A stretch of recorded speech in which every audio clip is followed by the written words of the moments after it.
everyone. So a few months ago I did a tag by Josh Jane. It was the fragrance collection tag that she had adapted from the makeup community, and I did it a few months ago, many months after everybody else had done it. But Josh Jane has revitalized the tag and has re-released it as take 2, and I was actually tagged to do it by Joss. So here I am doing the tag again. I'll link down below my first iteration of this tag, but this time I have kind of rejigged my answers. So this time there aren't any repeats, though there is one repeat and kind of a half of another repeat. So you'll see what I mean as I go along. But the tag is 13 questions all about your perfume collection, so let's get started. The first question is, what is the newest perfume in your collection? Last time I answered this as the most recent purchase, but this time I'm going to tell you my most recent release. So this is Mugler Angel Nova. This is the most recent release. It came out this year in 2020. It's like a lychee, I think there's a bit of pomegranate. It's like a really fresh, really juicy fragrance. It doesn't really smell anything like Angel. I'm not sure why it's part of the Angel range, but this is the most recent release in my collection. And then the follow-up is, what is your oldest fragrance? I was actually really surprised to find out that this is the oldest perfume in my collection. So this is Keiko Mecheri Peau de Peche. This was actually one of my most recent purchases, but it came out in 2003, so that makes it the oldest release in my collection. I don't have a lot of old releases. I do buy a lot of newer things, especially things that came out in the 2010s. Next is your most expensive, and it is the same as the last time. This is Xerjoff's Dama Bianca from the Casamarati collection.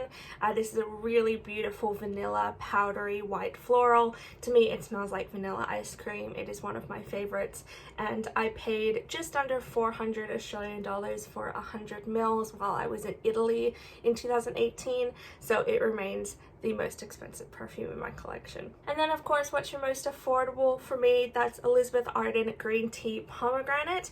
I have green tea fig and green tea pomegranate, but this one I paid $6.99 for at Chemist Warehouse. This is the 50 ml bottle and it was $6.99. For favorite easy reach, I've got my YSL Black Opium Floral Shock. So I'm not a huge fan of the original Black Opium. I just don't really get a lot of the coffee in it, and it just kind of smells a little generic to me. But the Floral Shock has an added bunch of florals to it, some white florals that give it a little bit of something else that I really like. So during the winter months, especially when I didn't really know what I wanted to wear, I reached for this one a lot. Favorite bottle design. So the last time I did this tag, I said my favorite bottle design was Jo Malone, and this time I'm going to say Jo Malone again, but I'm going to specify the Rare Teas collection. So I have the miniatures. The full size are like enormous. I think they're like 145 mils, but this is only a 15 ml bottle, and I love these bottles. They are so elegant. They've just got a beveled edge on them, glass with the little Jo Malone logo, and then this like solid matte black lid, which isn't magnetized, so some people might be annoyed by that, but I just think it's such an elegant bottle, and it looks kind of apothecary-esque. So I really like the Jo Malone Rare Teas bottles. Smallest bottle. So the smallest full-size bottle I have in my collection is 7 mils, and I have 2. This is the other one that I didn't mention in my last video. This is House of Oud Keep Glazed. It is an actual spray bottle, and this is the ceramic that they do those beautiful like egg-shaped bottles out of, but it's just a little travel spray. Keep Glazed is whipped cream and mango mostly, but to me it smells very heavily of ginger, so I'm not a huge fan of it, unfortunately, but I'm hoping it will grow on me with more use. And then for my biggest bottle, I am going to repeat my Dama Bianca. This is 100 mils. 100 mils is the biggest bottle that I have in my collection, but this one's kind of a mammoth because it's wide and also tall, so it takes up a lot of space in my display cabinet, so I decided to choose this one. It is such an ostentatious kind of bottle, especially with this like spear top on it. Fragrance with the best memory associated with it. So for this one I picked Parfumerie Générale Ylang Yves. Sorry, I I don't speak French, but that's as best as I can do. So this is a ylang ylang perfume, and I purchased it from a very tiny little niche perfume store in Siena in Italy when I was there in 2018. And I walked in one day after I'd walked past like 3 times, and it had been closed every time, and it was finally open, and we snuck in, and he showed us a ton of perfumes, and I smelled this one and bought it. It's very strongly of ylang ylang. It's like buttery and warm but sparkling. It kind of reminds me of like white wine or like a sparkling champagne cocktail or something like that, but really buttery, so maybe like a Chardonnay. And I think it's so, when I smell it, I just remember that little store, and it takes me straight back, and I just think this is a beautiful fragrance and a beautiful memory. Fragrances worth the hype. So this time I chose Mugler Angel Eau Croisière, the 2020 edition. I have heard nothing but good things about the Angel Eau Croisière 2019 version, and especially when the 2021 came out, it just sounded like everybody was absolutely scrambling to get the 2019 so that they could compare them, because they're both supposed to be beautiful. I purchased this one. I'm not super interested in getting the 2019 because I'm not big into like hunting down discontinued fragrances. If it stumbles across my path, I might pick it up, but this is Angel, like it has the Angel DNA with the patchouli and the praline, but they've added this really juicy, beautiful fig note to it, and it's just beautiful. I've been wearing it as part of my project perfume for the month of November, and it's just absolutely beautiful. I really, really love it. So as much as you've heard people talking about Angel Eau Croisière 2019-2020, I do think this one actually is worth the hype. Alternatively, a fragrance I don't think is worth the hype, I've chosen this as a stand-in, but I think basically Marc Jacobs Daisy, the whole Daisy range.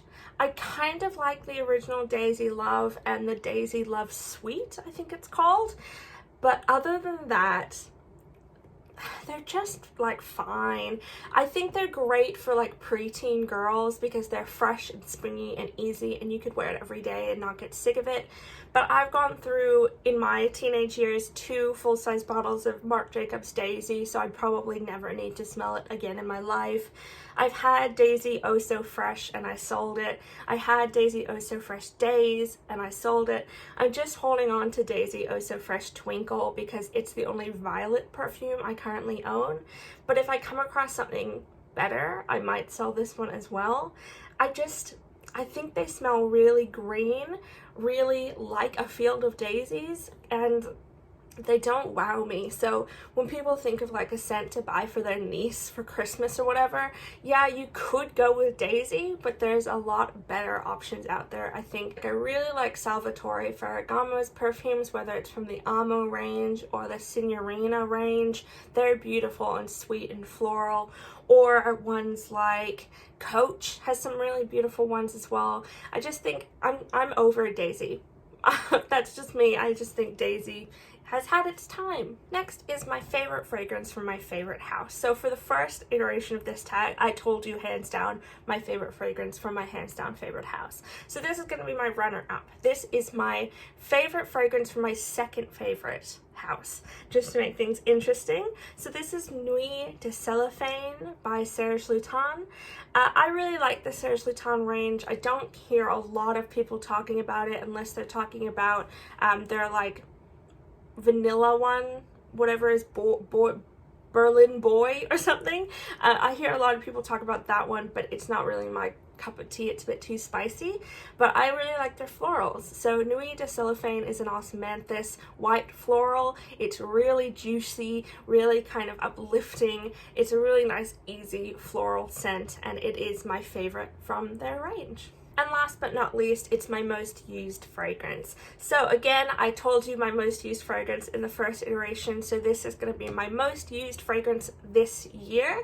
And if you were paying attention, you will know that it is YSL's Black Opium Floral Shock. So I don't know if you can see the liquid there, but I've used it down to just below the top of this open circle, and that's how much I used just this year. It's a 30 ml bottle, so I probably used about a quarter of it in a few months when I got it in the beginning of the year, and I very well might finish it next year. It's just a really nice, easy, floral, warm, kind of coffee scented fragrance. So that is my most used this year by far. So there you go, those are my answers to the fragrance collection tag take 2. Thank you so much to Joss for recreating this tag again and getting it back into the community, and thank you for tagging me again. I think it's really fun to go through your collection and think about it slightly differently every time. I hope you enjoyed my reinvigorated answers to these questions. Please let me know if you've done the tag down below so I can come and watch you. Otherwise, thank you so much for watching. Have a great day. Bye.